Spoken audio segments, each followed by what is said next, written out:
What's good, guys? Luhamfm here with another Affinity by Canva tutorial. So in today's video I'll be showing you guys how to fit an image in any perspective at all. So I have two perspectives here. This is just a simple perspective and this is a curved perspective. So in this video I'll be showing you how you can fit any JPEG image inside both of these perspectives. So what you all want to do is to get your image. So I have an image I have downloaded. I'll just drag it right here. This is my image I want to fit in perspective. I downloaded this long image so that it can fit on this curved perspective. So you want to make sure that your image is in the same aspect ratio, if not same, at least close aspect ratio with whatever you want to fit it on. Like this is a horizontal banner and you can see that this perspective here for the billboard is also horizontal, so they can actually fit very well.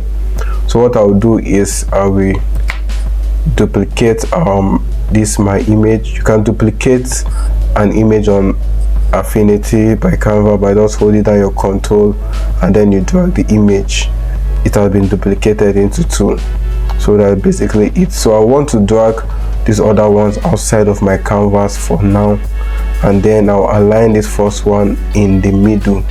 That's the one I want to fit in the aspect, fit in the perspective of the image. What I'll do is that I'll scale this up a little bit. When I scale it, I can come here and just lock the layer so that it won't be moving when I'm fitting the perspective. Then I'll move my image I want to fit in. I can just align it at the middle as well. When you're done, you zoom in a bit, you go to your window bar here, click on pixel, under new line filter layer, you go to distort and you click on perspective. So once you click on perspective, you see these four nodes at the edge of your image or your JPEG. So this is what you'll be dragging to be fitting in the perspective. So you just do them one by one. I'll drag this here. Make sure you take your time so that everything would be in place just as you would want it. And I'll drag the other one here as well.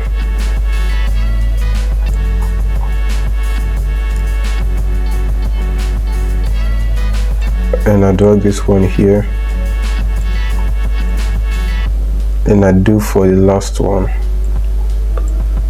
You can make sure to zoom in well so that you can look at it more perfectly, and then when you zoom out just like that, you have fit that image on the perspective.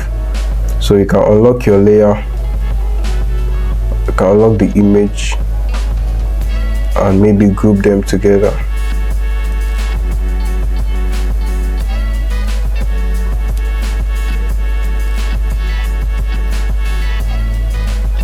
So I select the image and the mockup, then I click on G on my keyboard to group them, and you can see I have fit them in the perspective. I'll reduce the size and take it out. So now we'll be fitting that same image, this same image on this curved perspective. So just like we did in the first instance, I will just scale this up. Once I scale it, I can lock it so that it will be in place and it will not move when I'm trying to fit it in perspective. Then I bring the image I want to fit in perspective. You can also duplicate to still have original image of your JPEG if you want. So I duplicated that, I took it out, and we'll be fitting this one on this perspective. The same as always, align at the middle. I would like to scale this up a bit so that it will be much bigger. Think this okay, and make sure that it's aligned at the middle. Once that is done, you go to your window bar as well, go to your pixel, under pixel, new line filter, under distort. Instead of clicking perspective this time, because this perspective is a kind of curved perspective, there are some curved edges here, so the normal perspective can't get us this curve that we are looking for. So once you click on your image, you go to pixel, under new line filter, distort. Instead of perspective, we'll click on mesh wrap this time. then you click on it. So this one is a little bit tricky in the sense that as you are fitting in the perspective, it will be making a curve, and areas where there's no curve you have to straighten them, so it may take more time, but yeah, it will be worth it at the end. So just like we did the first one, we'll start with this, try to align it on the perspective here.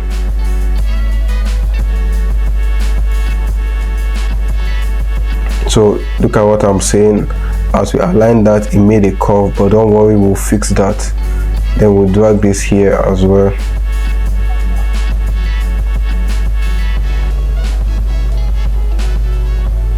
So we have basically aligned our first aspect, but to fix this curve, we'll just come here and click on this circular handle, then you drag and make sure that it's in line with the border of your perspective. You can zoom in to double check if it's actually straight, just as you want it. Then for the top aspect, we'll do the same thing.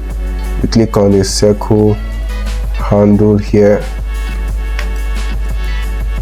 I'll make sure that it is straight,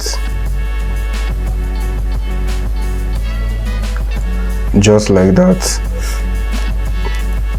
And then so we'll do for the top part. For this top part, because this side has a curve and the curve started from here, so we'll double click on this line to introduce another node which won't be curved, that we can use to align the perspective. So you come to this, your line on your image, and then for you to be sure that that is where you want to draw the line, you can use your ruler, but there's no need, since we'll still align it.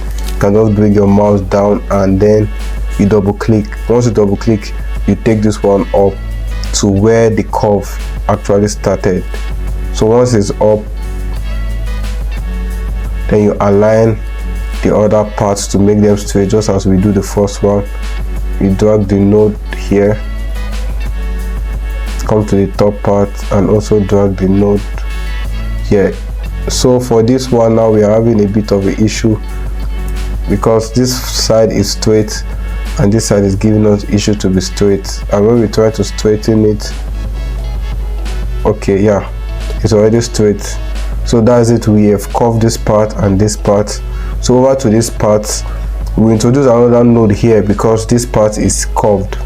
Double click as usual, then you bring it down to where the curve actually ends, right here.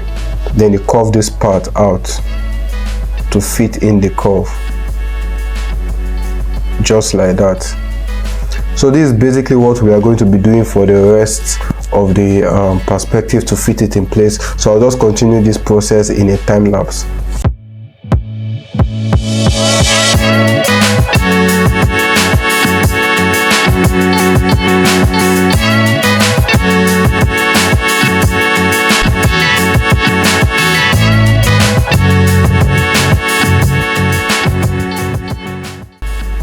Alright guys, so you can see I'm done with the perspective and this is already looking perfect, but we can do some cool effect to it to make it look more realistic.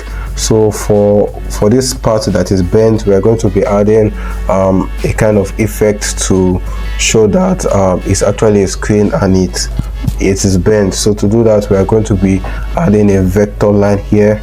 So when we are adding a vector line here, then we'll introduce a linear fill to it so that it will look like the screen actually bent. So to do that, we'll use our pencil to be drawing our vector line. So you come to your toolbar here and you click on your pen tool, or you use the shortcut P on your keyboard. So we are going to draw in a vector around these aspects. To zoom in here, starting from this part, you click. So once you click, you will be seeing your outline, so to show you where next to click. But if you are just starting your Affinity by Canva for the first time, this line may not be showing. To make it activated, you come to this setting here and you make sure that the rubber band mode is checked. Once it's checked, you'll be seeing your preview line as you are drawing with your pen tool. So with that being said, let's draw the vector line around this aspect. So to get the curve, once you click and then you drag to make your line curve, and once your line is curved, you discover that the line you'll be drawing continuously will want to be curved, and here we just need a straight line. To do that, you just place your cursor on this circle. When you see a minus, you just click. So now you can see there's no more curve, and then you just take it to the top. Once you take it to the top, you click, and then you try to make it curve as well to follow the outline of the screen. Sorry, remove the curve and then finish it up here. So we have inserted a vector line, so we need to give it a color. Let's give it a black color. That's a black fill. Remove the outline and let's give it a black fill. Yeah, we have a black fill here. Let me take this up a bit.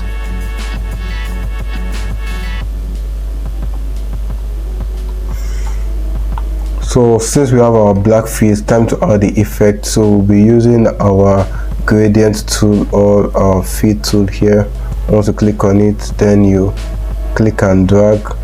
What I want us to do is that we should have a gradient fill of 3 color, where the both side will be transparent and fading out, and the middle will be a little bit dark to give it that effect we are looking for. So once you have it done, you come here close to your pigment blend, you double click.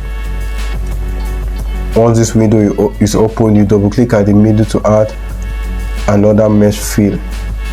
So you can see we now have 3 colors, and then these other 2 colors will reduce the opacity to 0.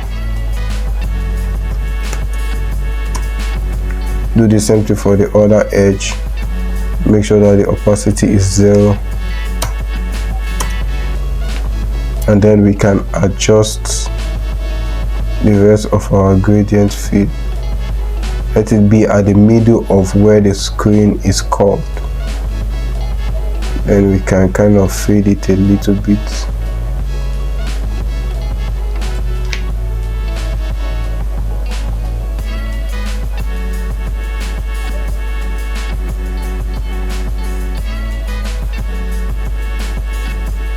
Exactly, just like this.